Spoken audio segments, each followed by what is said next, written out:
السلام عليكم. السلام. بارك الله فيك. الموظف وين؟ والله تقهوى وقت الشاي وجاي ان شاء الله. ابشر، يعني انتظره؟ اي نعم دقايق. بارك الله. ابو خالد. هلا ابو نايف. ترى في مراجع بالمكتب ينتظرك. يلا هذا جاي. باذن الله احنا مراجعين. لا حول ولا قوة الا بالله. يعني الان اكثر من نص ساعة انتظر الموظف. امشي. تفضل يا غالي، هذه المراجعة موعد.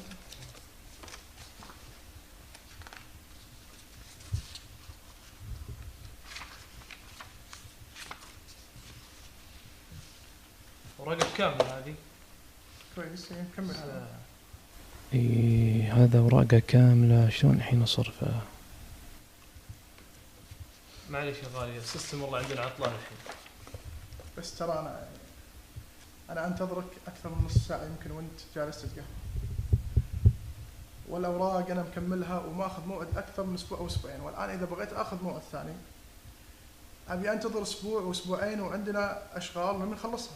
السيستم هذا مو ذنبي، وانا بقول لك شيء، اذا كان السيستم عطلان هذا شيء ربي يعلم فيه، انا ما اعلم فيه. ولكن انا ابي اقول لك شيء، انت وغيرك من الموظفين يا حبيبي الغالي، احذر ان تصيبك دعوة النبي عليه الصلاة والسلام من اكثر من 1400 سنة. قال صلى الله عليه وسلم: اللهم دع، اللهم من ولي من امر امتي شيئا فشق عليهم فاشقق عليه، فشق عليهم فاشقق عليه. فإهمالك أو تقصيرك في شغلك ربما تصيبك دعوة النبي عليه السلام، وإذا أصابتك دعوة النبي عليه السلام والله لن تفلح أبدا.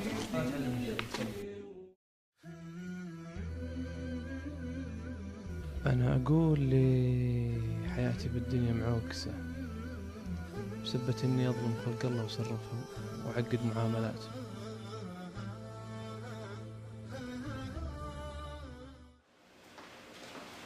السلام. وعليكم السلام ورحمة الله وبركاته. المعذرة أخوي، أنا صار لي ظرف وتأخرت لا عادي، كنا تفضل استريح. الله يبارك فيك. هذه أوراقك كاملة خلاص. الله يبارك فيك. رغم أننا تأخرنا شوي، ولكن أنا ودي قبل أمشي أعطيك بشارة أنك إن شاء الله أنها أصابتك دعوة النبي عليه السلام لك.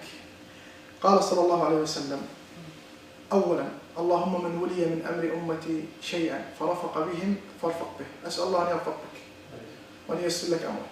الأمر الثاني، قال صلى الله عليه وسلم: ولأن أمشي مع أخ لي في حاجة أحب إلي من أن أعتكف في هذا المسجد شهرا. الركعة الواحدة ب1000 ركعة في المسجد النبوي.